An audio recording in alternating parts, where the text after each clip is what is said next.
Hello, everyone, and welcome back to the podcast. Hope everybody's doing well. I've been away from the podcast for a few days. Had a busy weekend. Then yesterday I was under the weather.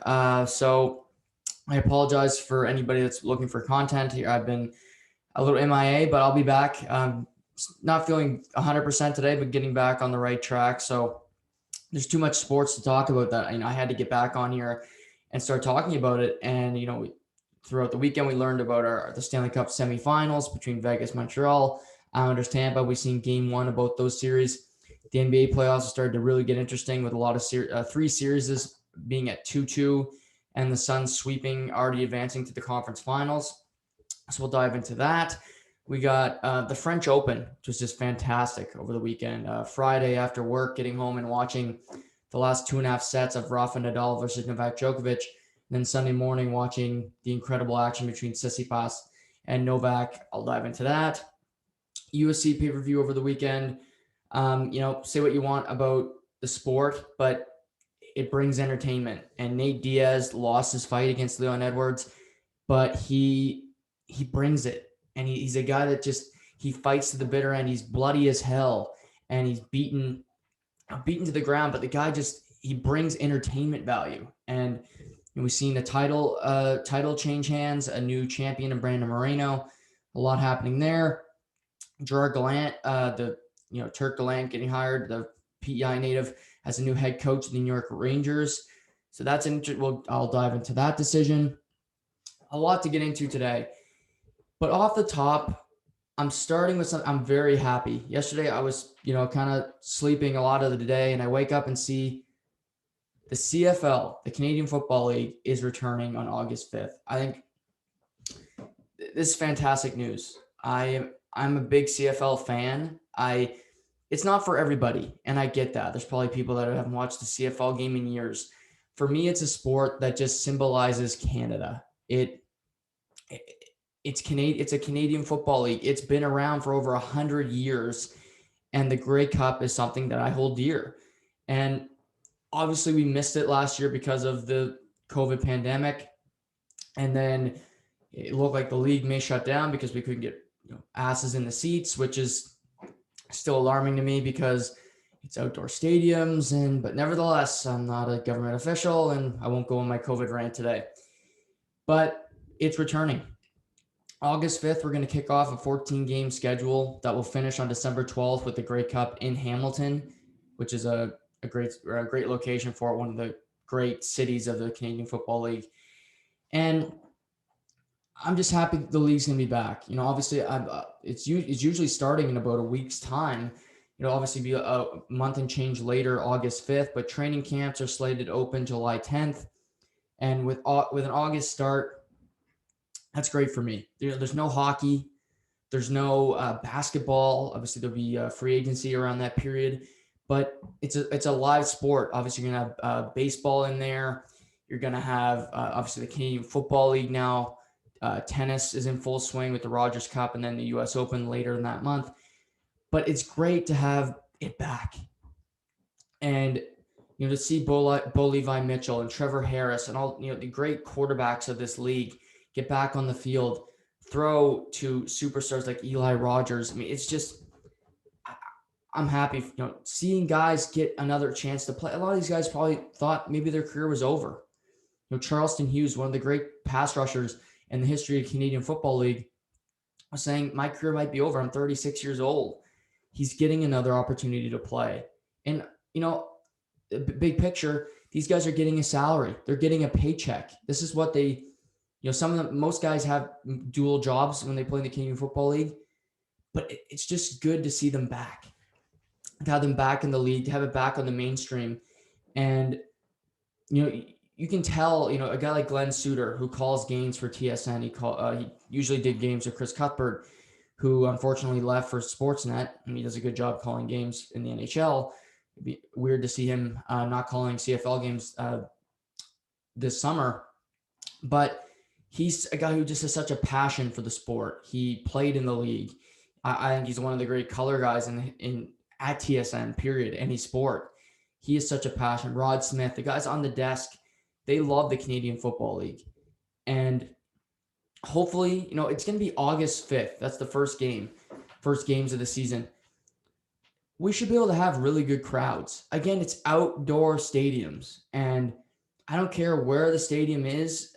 Again, it's going to be based on provincial guidelines and everything like that. But you'd think, common sense, that we'd be able to have at least, I'm going to be conservative here. I would go higher, but I'll just think of a politician here, 50% capacity. I mean, come on.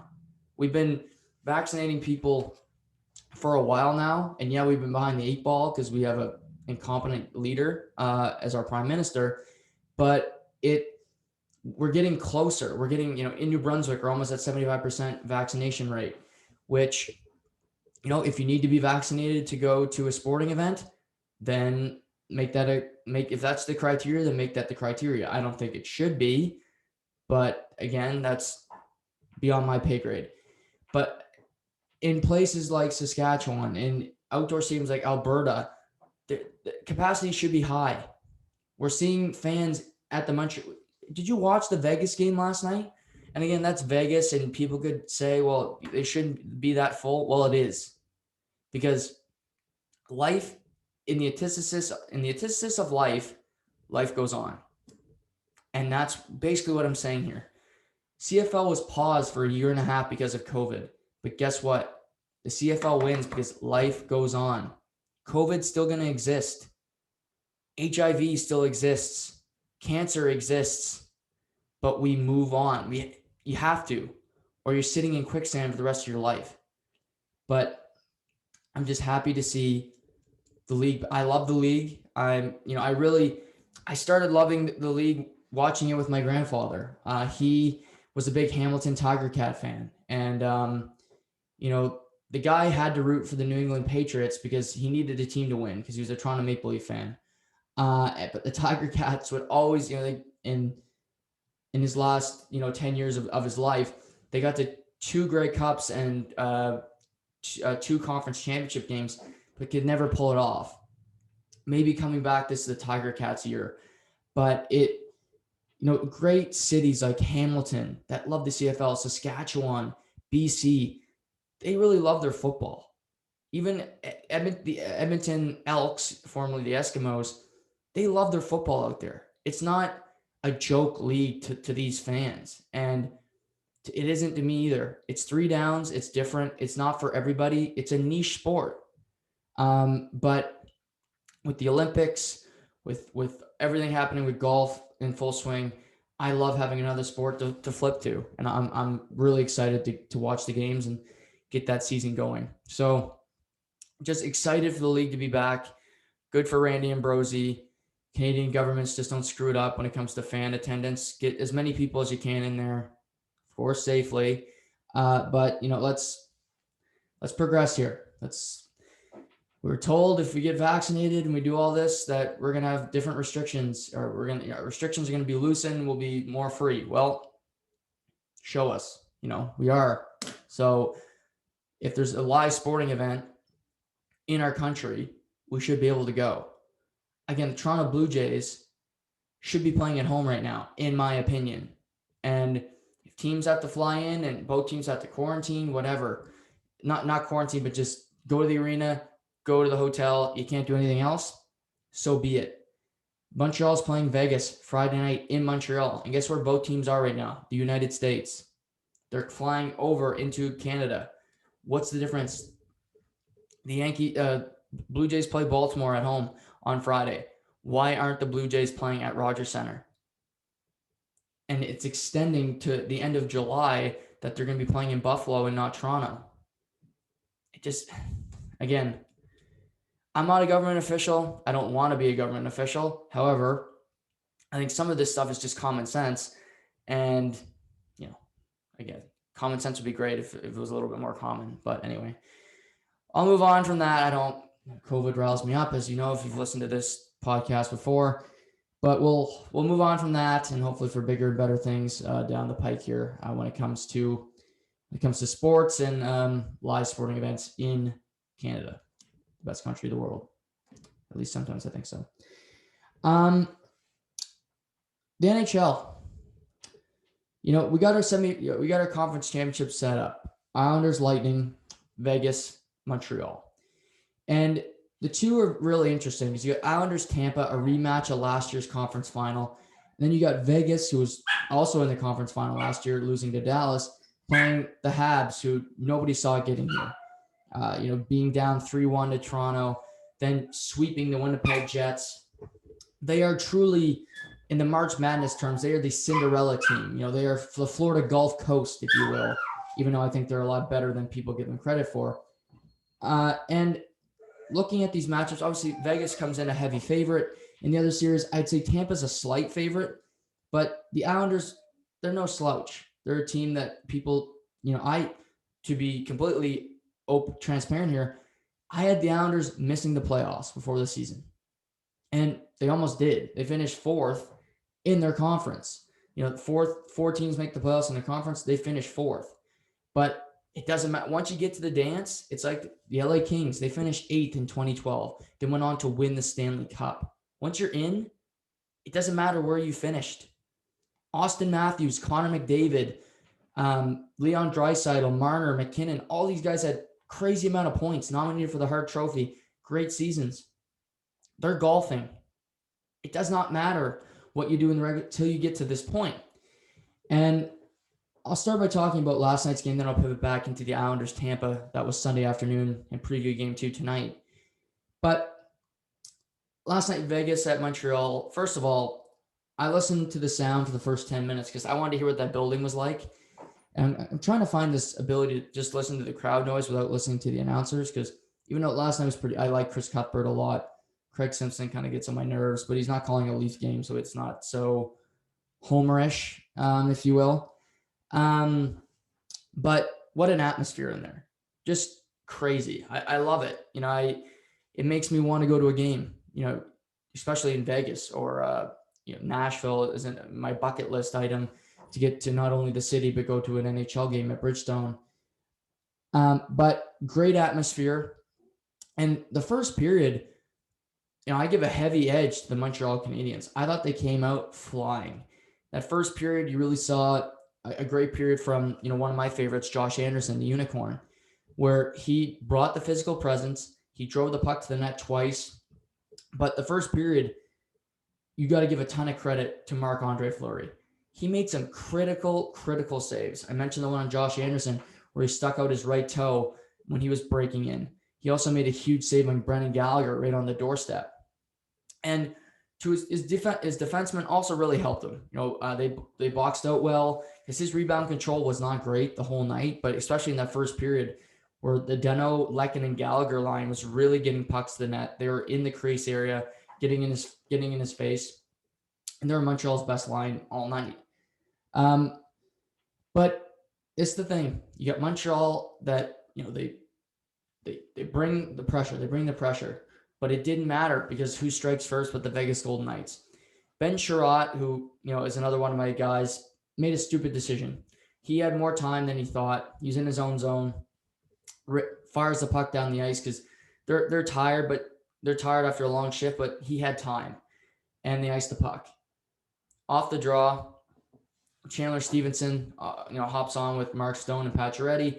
Stevenson wins the draw, right to Braden McNabb. McNabb pushes past the puck to Shea Theodore, and he takes a slap shot right off the tee, doesn't stop the puck, and it beats Carey Price. Eric Gustafsson was in his face, couldn't really see the puck, but it's 1-0 just like that. And that was a key element of this game.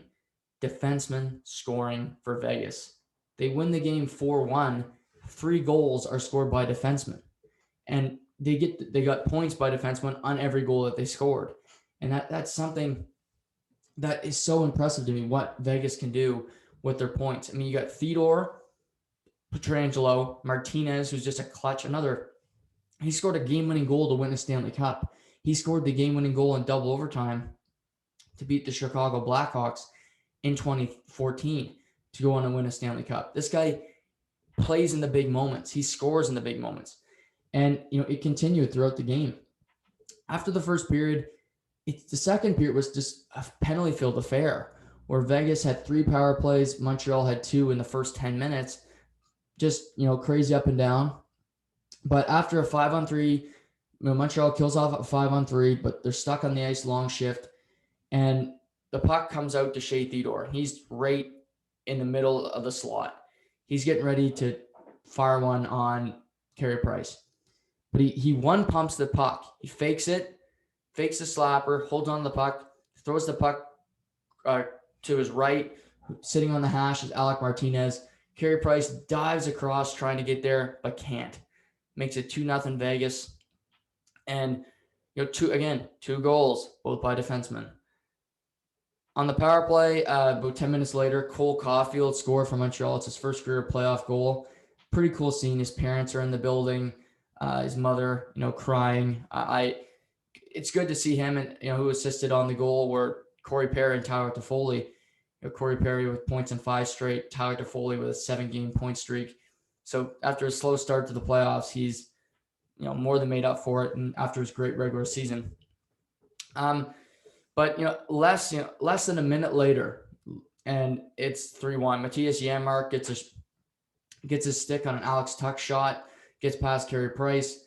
That makes it 3-1, and that symbolized something to me. Montreal had some momentum. They scored on the power play. It's a 1-goal game, but that's all they could do. That was curtains really for them, because in the third period, Nick Holden scored a second of the playoffs to make it 4-1. But that was it. So you look at it. 1, 2, 3, 4, 5, 6 points by defensemen on 4 goals last night for the Vegas Golden Knights. They win a game 4-1 where they did not get a point from Mark Stone. They did not get a point from Max Pacioretty. Their 2 best forwards, arguably, did not register a point. Alex Tuch had one. I thought he played great last night. But this is how they can score in waves. They lead the playoffs in points by defensemen. And they also got great goaltending. Marc-Andre Fleury made 28 of 29 saves. Shea Theodore, again, he only played 21 minutes last night.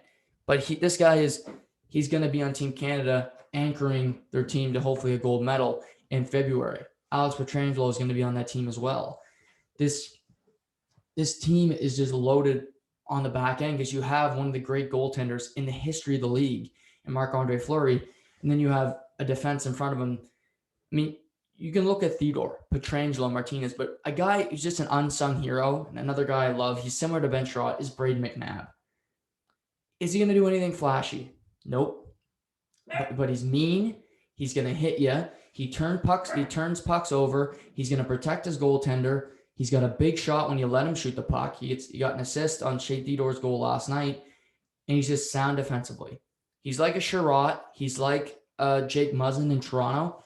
But he's been with Vegas since the expansion draft. He's an OG, if you will, and he's been great for them. They're a better team when he's in the lineup. He was out with COVID in that in the end of the first round.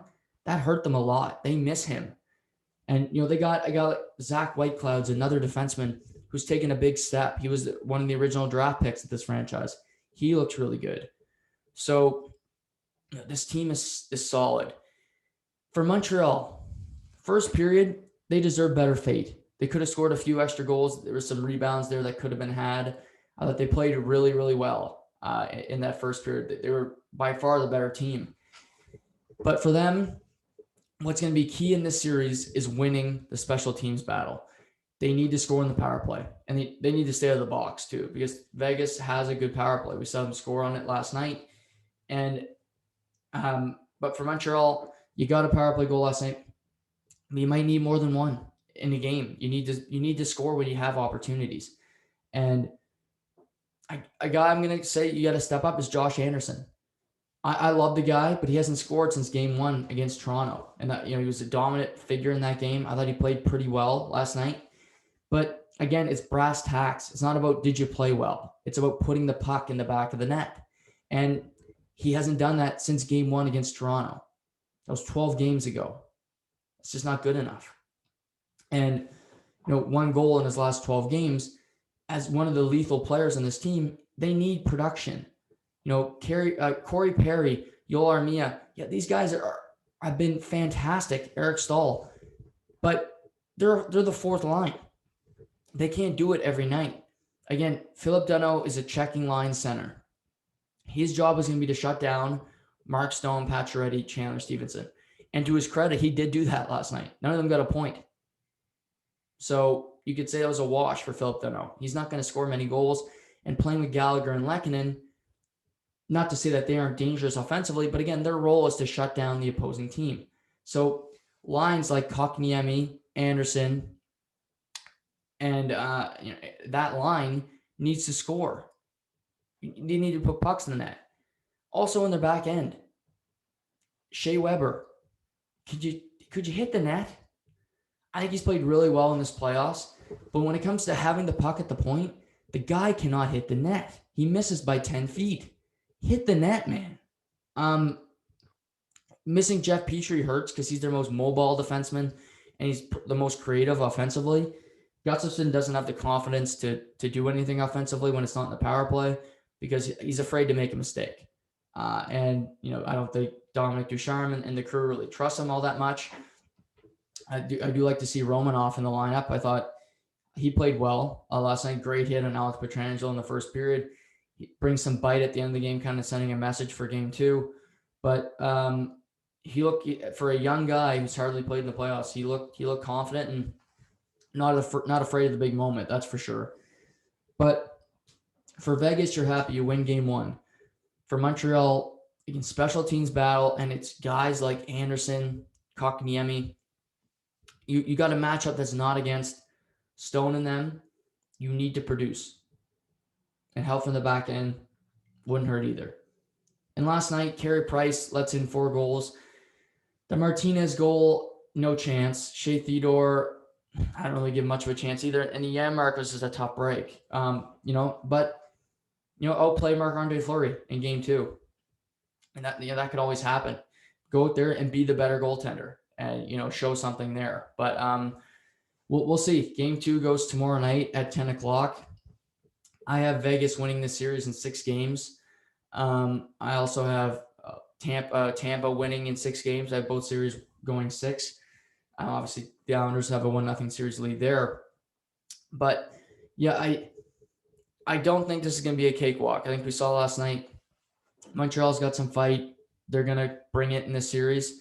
And I think Vegas is the superior team, but Toronto's been the superior team over Montreal.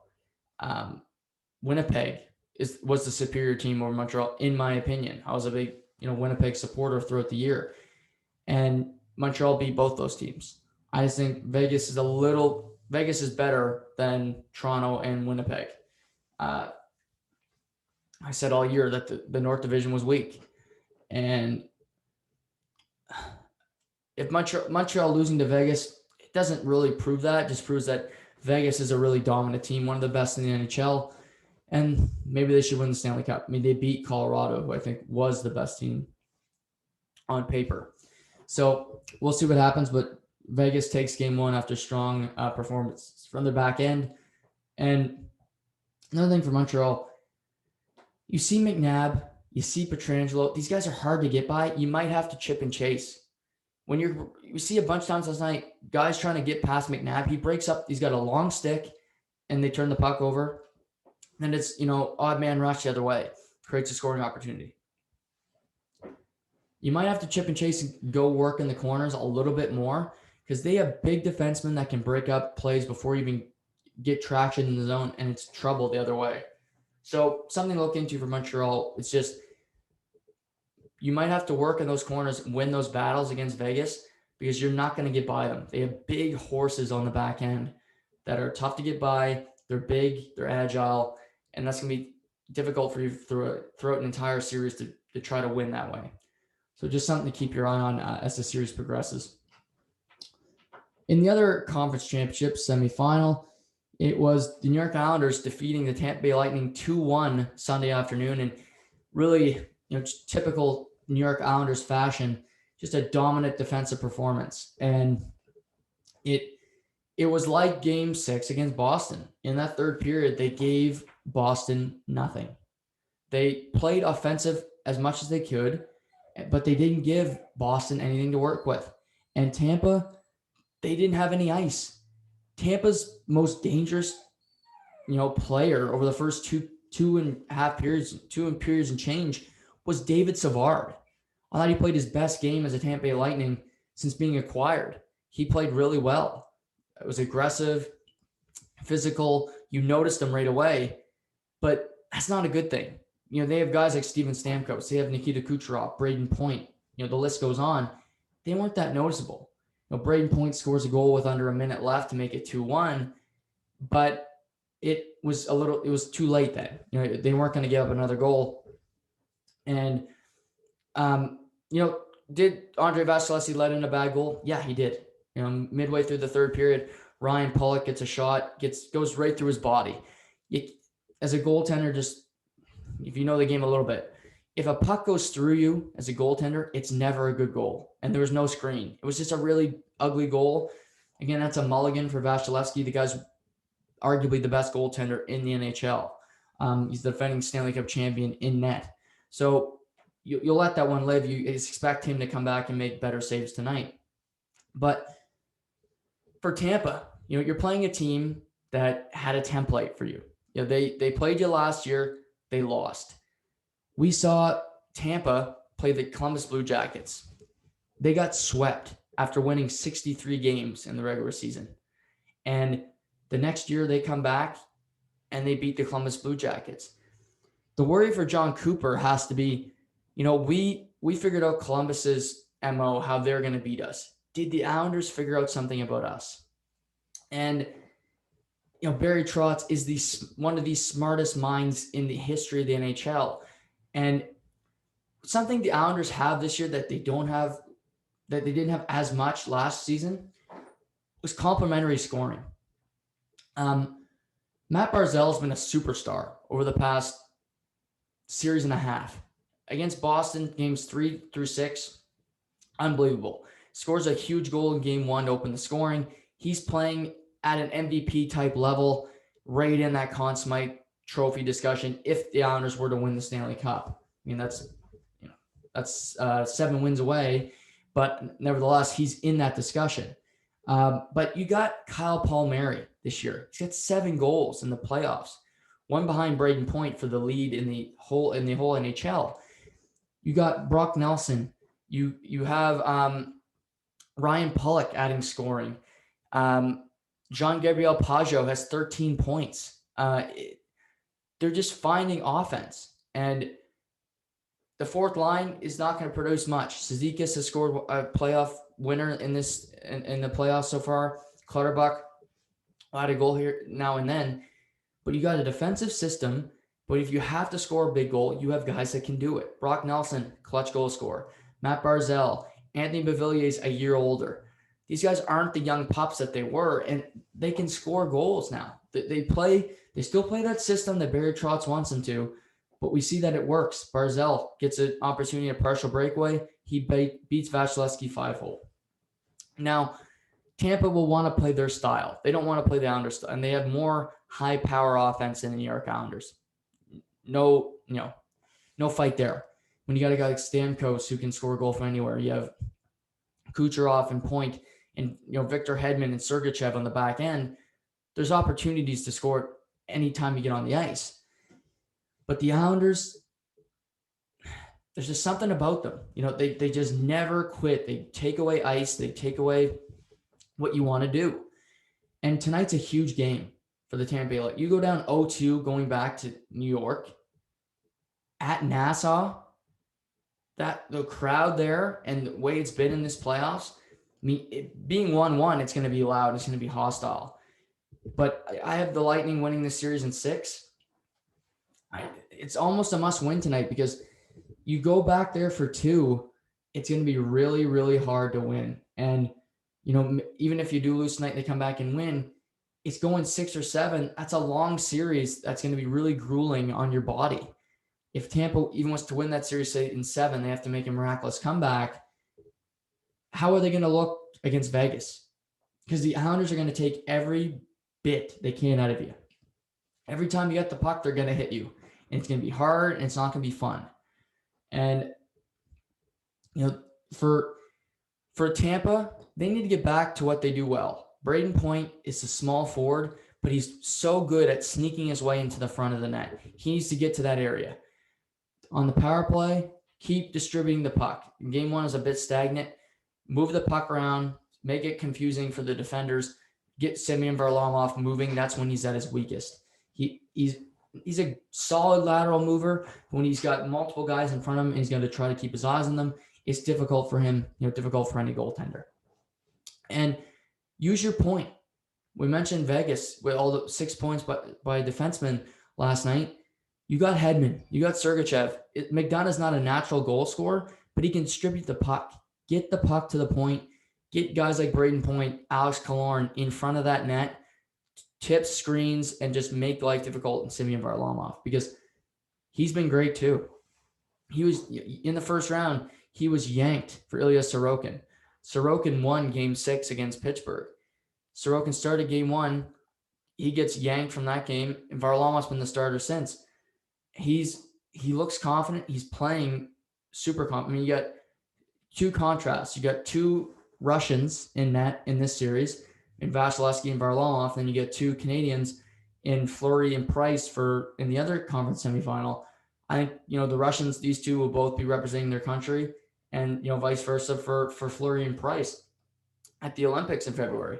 So, interesting battle there between countrymen. But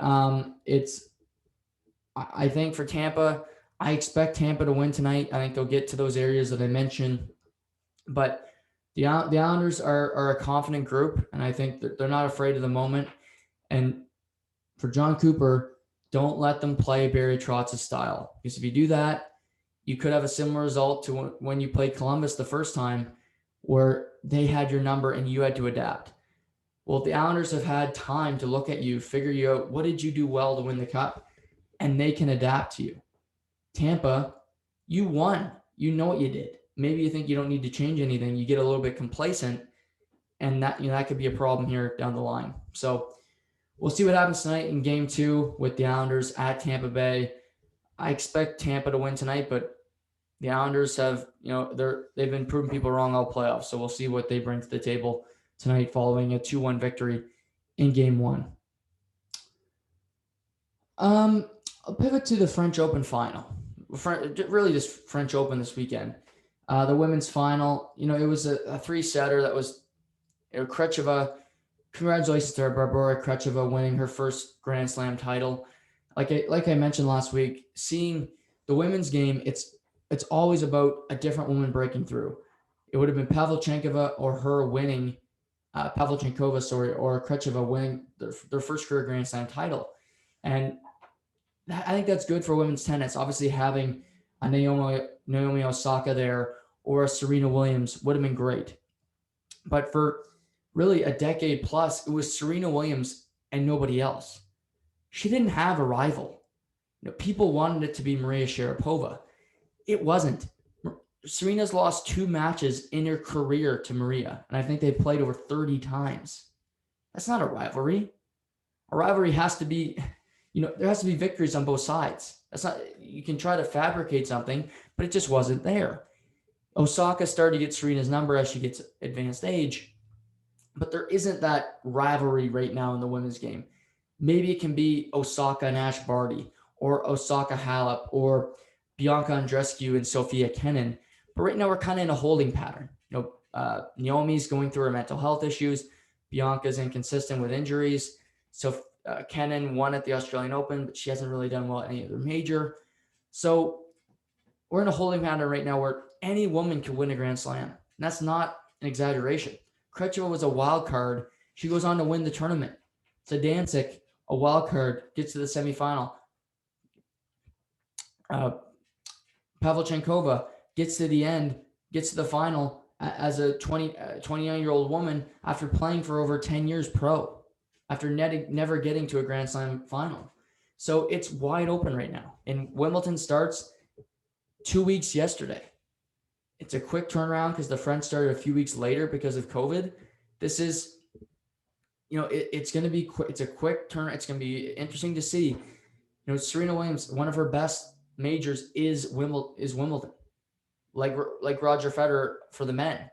Can they find some of that old magic and win, at the All England club. I have my Federer, I'd have zero confidence in. Serena Williams, I'd have more. But again, I think they're both on the same route where they're in the back nine of their career. They're on hole 18 for both of them. And we'll see what happens. Like I said, it's a wide open field. If you get a good draw, maybe something can go your way. But for the men's side, Friday, it was truly one of the greatest matches I've ever watched. Just the shot making between Novak Djokovic and Rafa Nadal was out of this world. And, Nadal wins the first set quite easily 6-3. But I talked about this with my mother yesterday. It really was a telltale sign for me that it was going to be interesting when it was 5-1 Nadal and he was serving for the first set. And Djokovic broke him. He broke his serve. And I said, it's interesting. And, Djokovic never lost another set. The second set, he got control early on. Nadal pushed back, had some break points opportunities, but Djokovic held his serve. That brought us to the third set where it was just pandemonium, where Nadal and Djokovic just were going back and forth. Both were getting breaks. It looked like neither of them was going to be able to win that set. It was just craziness between the two guys because I didn't know what to make. I didn't know what to make of it, to be honest with you, because it was just a battle of all battles. Because you had Djokovic serving for the set at 6-5, and Nadal broke him back. And I said, "Oh, this is so textbook Nadal, where Djokovic had him, but he let it slip away." But to his credit, it gets to a third set tiebreak, and then Djokovic wins it 8-6 in a tight battle. He gets a fist pump to the crowd. And in that fifth set, he broke him. Nadal got broken on his first service game. And Djokovic never looked back. He had control, and he did not let Nadal get back into it. Nadal has won 13 out of his 13 French Open titles, 16 appearances. Incredible. But, now Nadal's only lost 3 times. 2 of them have come to Novak Djokovic. And it's impressive by Novak that he beats Nadal, and it's always been a crutch for him because he's only won that title once. He now has won every Grand Slam at least twice, and that's only been done by 2 other men in the history of men's tennis. So that's incredible feat for him. Then we go. So we see that incredible match early on in the day. Stefanos Tsitsipas beat Alexander Zverev, Sasha Zverev, in 5 sets. Tsitsipas was up 2-0. Zverev wins sets 3 and 4, and then Tsitsipas ends up pulling it out in the 5th set. So in this match, it was Tsitsipas against Djokovic. Tsitsipas had never been to a Grand Slam final, and he's playing against one of the all-time greats. Djokovic seeking his 19th Grand Slam title, and Tsitsipas wins the first set 7-6 in a tiebreak. Djokovic served for the set at 6-5. Tsitsipas broke back and then won it in a tiebreak. Second set, Tsitsipas broke Djokovic's first service game, and it was curtains from there for that set, 6-2. But at the end of the second set, there was just a switch in momentum. I felt it. I said, Djokovic's going to come back and win this match, which he did. It was just Tsitsipas had trouble closing on his service game. Then his first service game, he barely held serve. So he was serving at 1-1, and he saved 4 breakpoint opportunities. And I said, okay, well, he survived 4 breakpoint up. Maybe he can push through here. But on the 5th one, he shanked a forehand. Djokovic got a break, and Djokovic was never broken on his serve for the remainder of the match. It was from there, it was 6-3, 6-2, 6-4 with Djokovic just having control. That's the 4th set was really a clinic where Tsitsipas couldn't get anything going. And in the 4th set, he broke him once. Tsitsipas never had to look at a break point the remainder of the match. Djokovic found his groove, and Tsitsipas just couldn't even come close. And this was, prime Djokovic. And winning his 19th major, he's 34 years old. He's won the Australian and French Cirque du Soleil majors. And who doesn't have him as the favorite to win Wimbledon in less than 2 weeks? Nobody. He will be the favorite to win the majors the remainder of the year. You got Wimbledon and the U.S. Open. Could he go for a year-round slam, winning the Aussie, winning the French, Wimbledon, and the U.S. Open? He's still got a lot of work to do. But he could finish this year with 21 Grand Slam titles, surpassing Nadal and Federer in 1 year, which would be incredible. He was always third fiddle. And he wasn't even really third fiddle because he was always a guy that would get to semifinals and lose to Djokovic or Nadal. Lose to Federer or Nadal.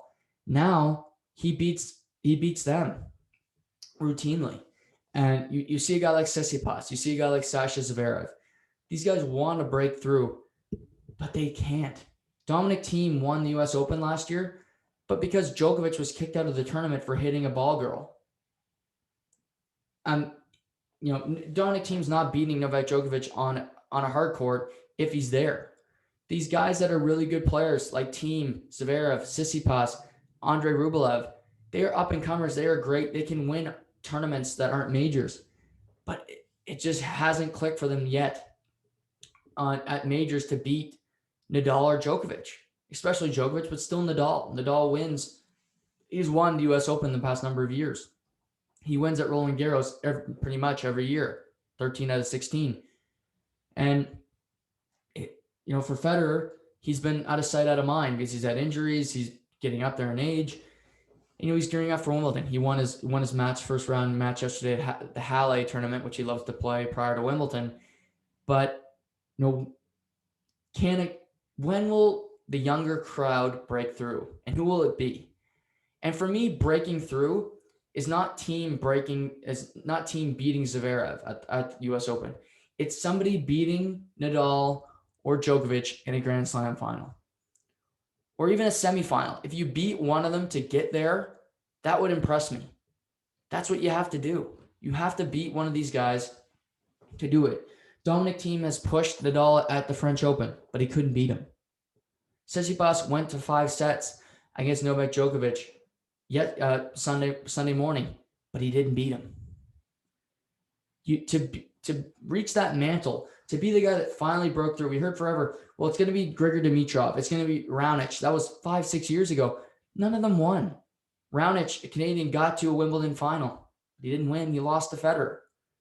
Andy Murray was the guy that was the closest to it was Andy Murray because he was winning majors in the era of Djokovic, Nadal, and Federer. He beat Djokovic in a Grand Slam final twice.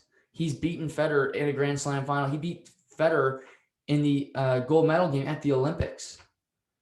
Andy Murray's really the only guy that has done it. He's had injury problems and he doesn't play anymore.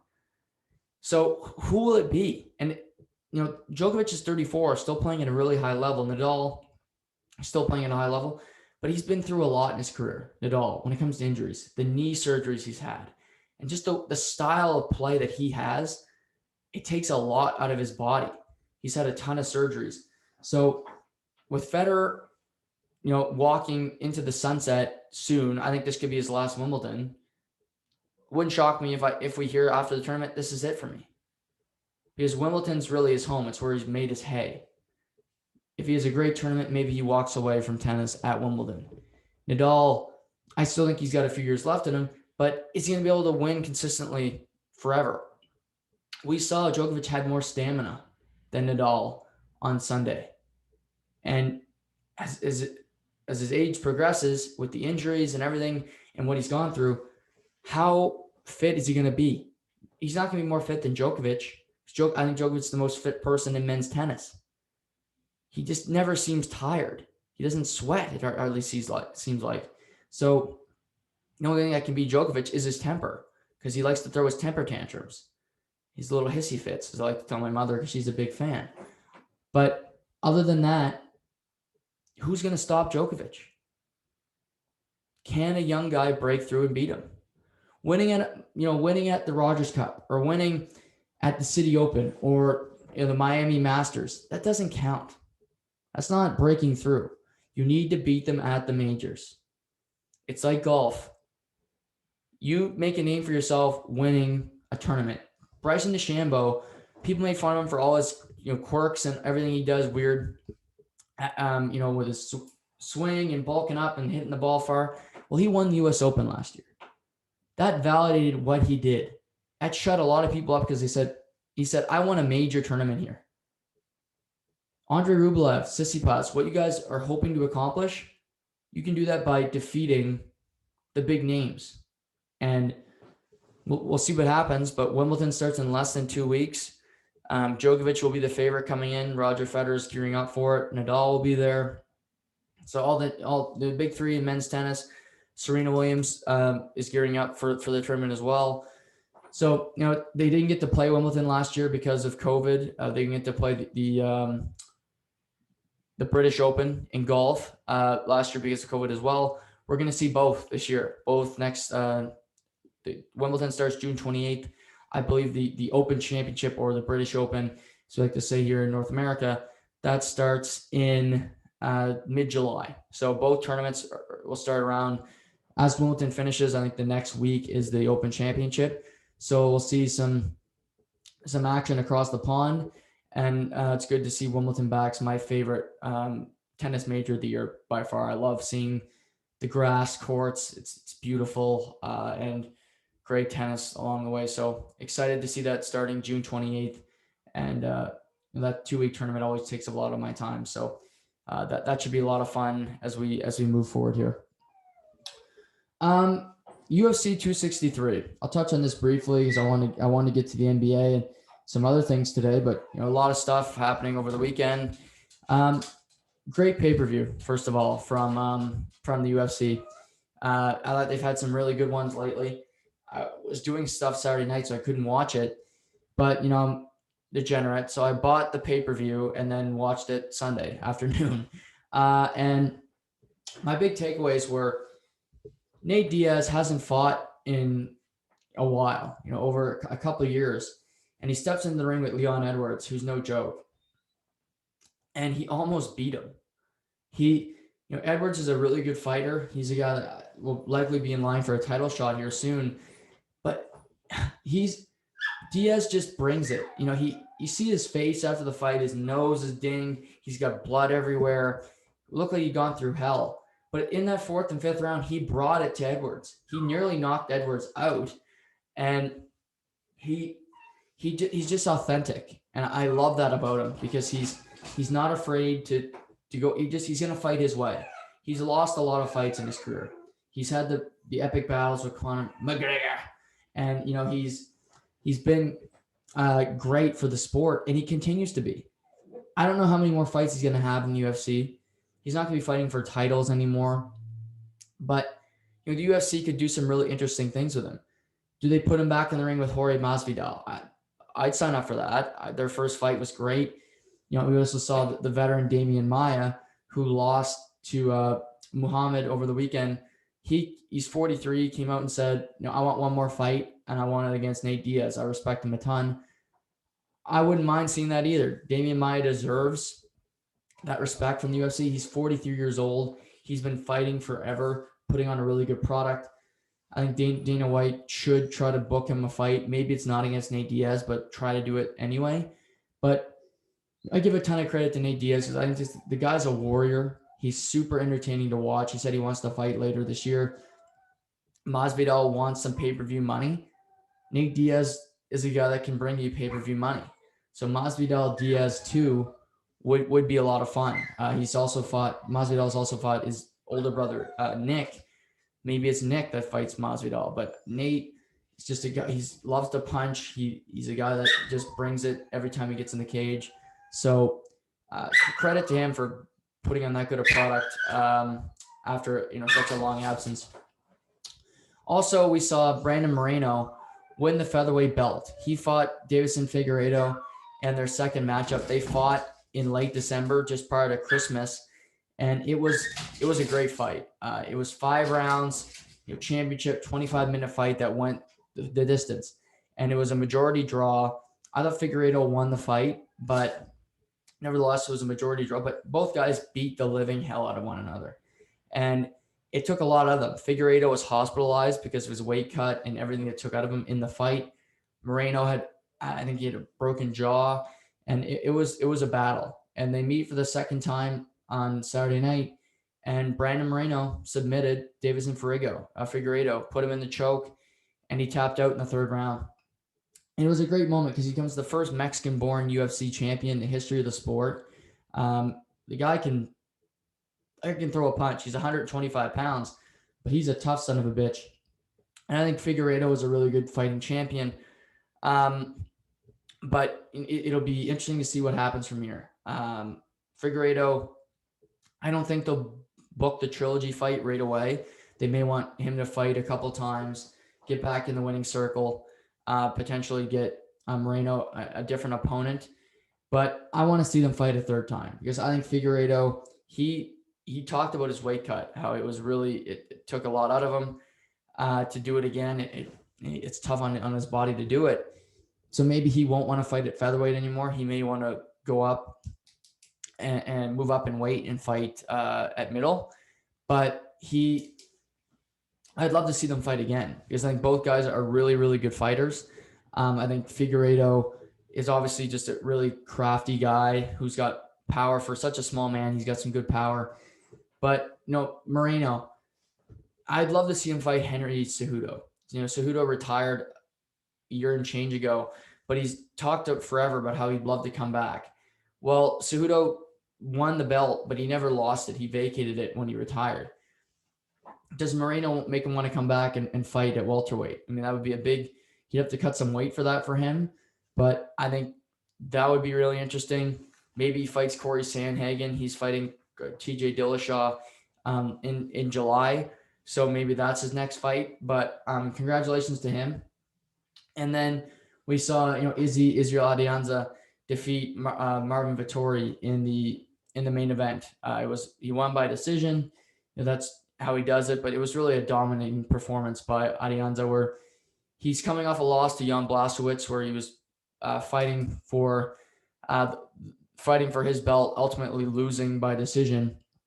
But he comes back really a dominant performance, just showing people how good he is at what he does. And, ultimately after the fight, calling out Robert Whittaker, saying he wants to fight him again. He beat him for the belt the first time.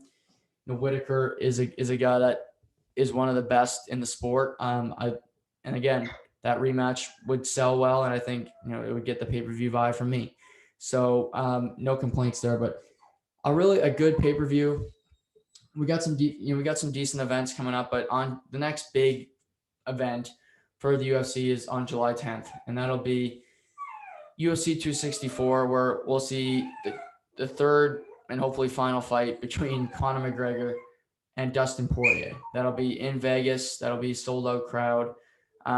We got a good card there. We got Gilbert Burns and Stephen Thompson. We got Greg Hardy fighting at heavyweight, and then Sean O'Malley is the first fight of the card, who's one of my favorites to watch. He's just so entertaining at bantamweight. But that's the next real big event. We get some UFC events prior to that with the Korean Zombie fighting Dan Iggy this Saturday. We got Alexander Volkov and Cyril Gane fighting in a couple weeks. But another great pay-per-view. The next one is not – it'll be talked about a lot, but it's not one of my favorites because there's no title fight, and Conor McGregor is kind of boring to me. But it's probably an unpopular opinion, but we'll see. I'll buy it. So we'll see that on July 10th for UFC 264.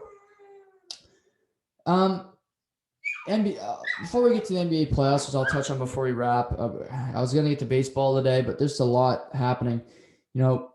Just quickly, Vladimir Guerrero Jr. came out yesterday. He's leading Major League Baseball in all-star votes. And, that doesn't surprise me. The guy, he's got 22 home runs, 56 RBIs. He's got a batting average above 350 right now.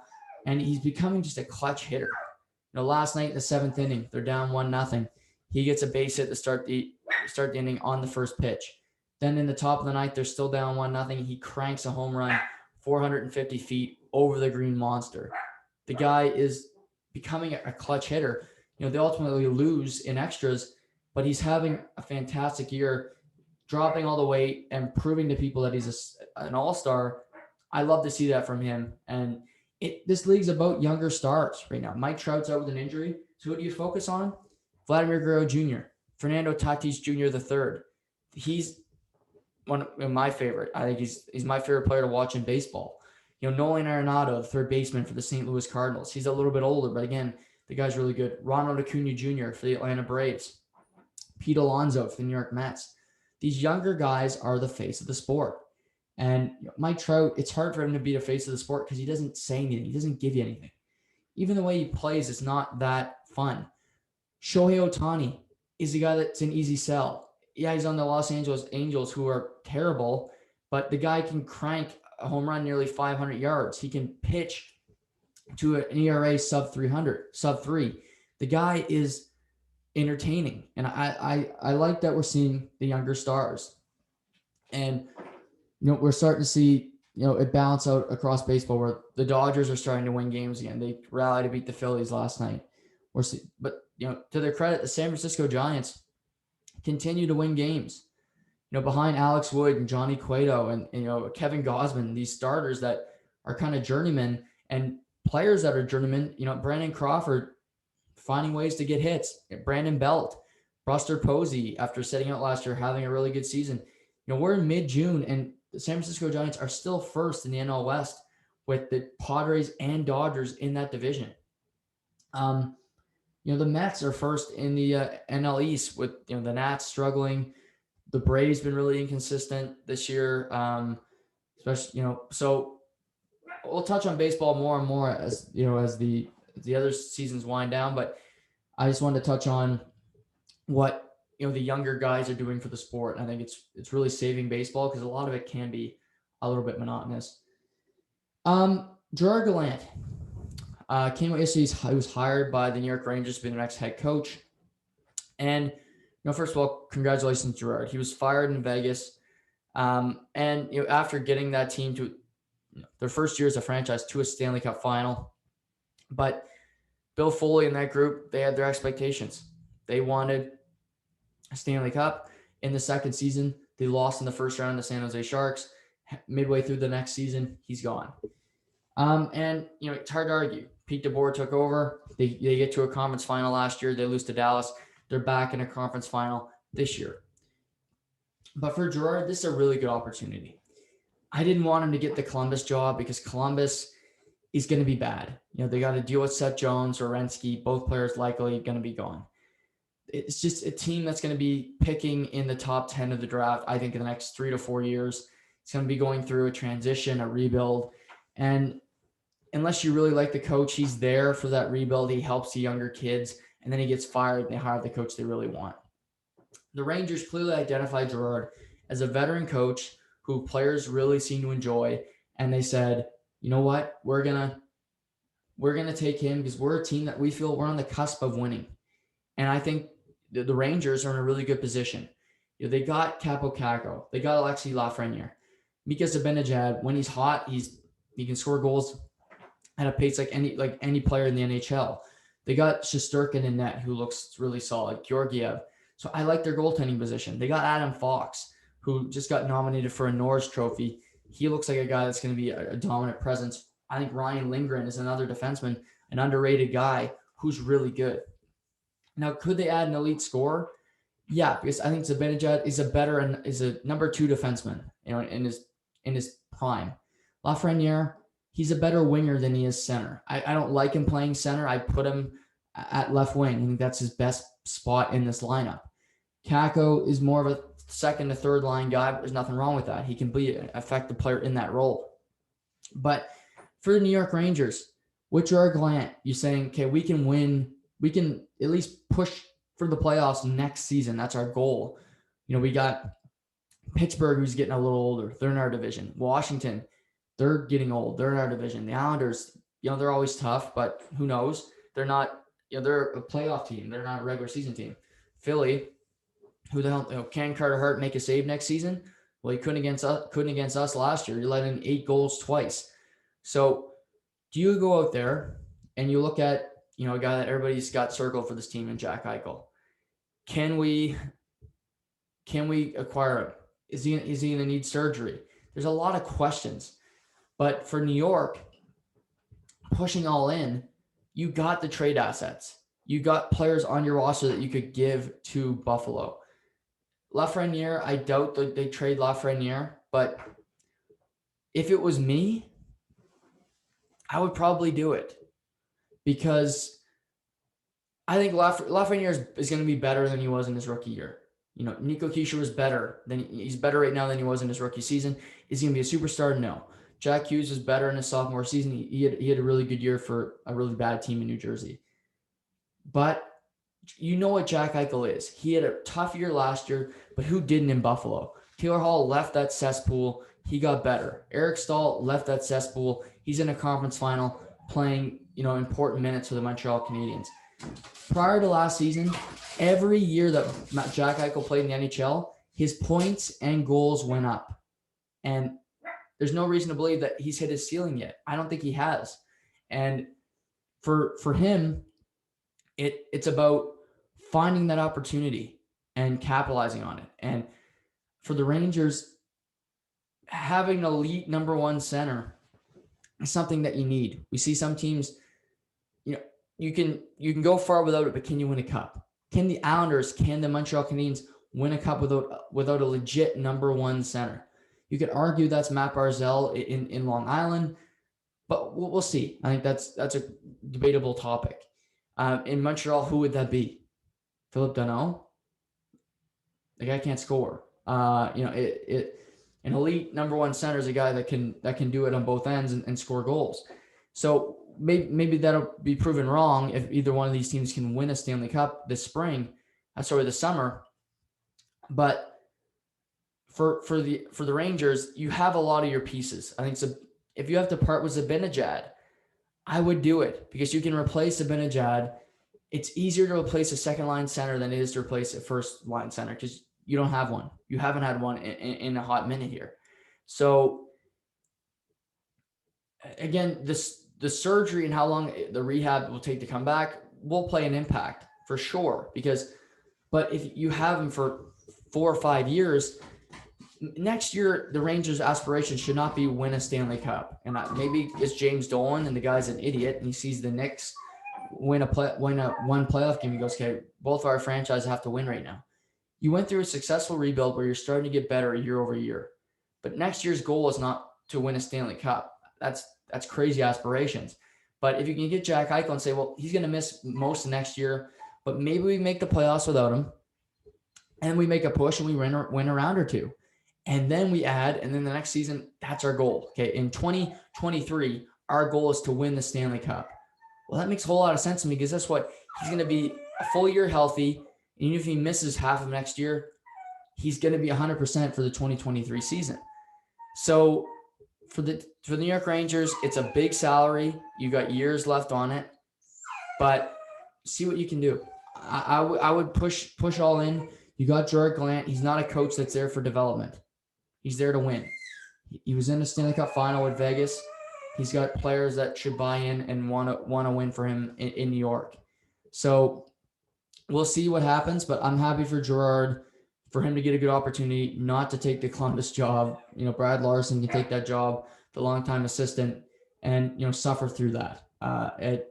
It's gonna be a grind there. But for this Rangers group, they've done a successful, dignified tank, so to speak, that the Leafs called, and we'll see if he can push this team to new heights. They haven't reached the playoffs last year. They struggled in the bubble, losing to Carolina.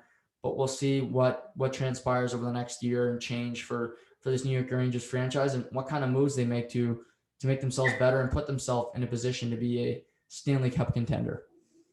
If you cannot hear it on the pod, Dirk is starting to get a little anxious, so it's probably a good time to wrap. I couldn't get to the NBA today, but there's always later in the week. The Breaking Bad podcast will be tomorrow night. I gotta go. Gotta do a few things today, so we'll be doing that tomorrow. We'll be so that Breaking Bad breaking down episodes 8 and 9 of season 2 will be tomorrow night. But tonight you got Bucks versus Nets game 5. No Kyrie Irving, no James Harden. This is Kevin Durant's show. Can you Can you win this series without them? Can you be LeBron James in this moment? Show yourself to be the best player on the planet, which I think he is. Can you get through, Giannis and Chris Middleton, Drew Holiday alone? You're going to need some help from Joe Harris, and hopefully Blake Griffin's healthy. But it's a big test, big opportunity for Kevin Durant to show what he's made of in this series. And then also you got Tampa Islanders game 2 tonight from Amalie Arena in Tampa Bay, where the Tampa Bay Lightning will hope to tie that series up at 1, heading back to Nassau Veterans Memorial Coliseum on Thursday night. So everybody, sorry for the prolonged absence, but I'm back, getting healthy, getting better. Hope everybody's doing well out there. Enjoy the day, enjoy the weather, and we'll talk soon.